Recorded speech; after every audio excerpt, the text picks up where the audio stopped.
Buongiorno ragazzi, ho qui il Motorola Moto G04 Power e vi mostrerò come cancellare le credenziali su questo dispositivo.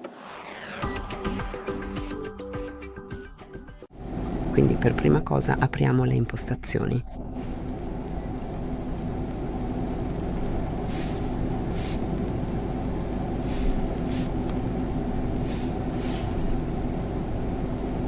Poi cercate e selezionate Sicurezza e Privacy, scorrete in basso ed entrate in altre impostazioni di sicurezza e privacy. Qui noterete Crittografia e Credenziali, toccate per aprire. E ora, se volete rimuoverle, cliccate su Cancella credenziali. Toccate su OK per farlo, disegnate la sequenza di sblocco ed ecco fatto, questo è tutto. Grazie per la visione, iscrivetevi al nostro canale e lasciate un pollice in su.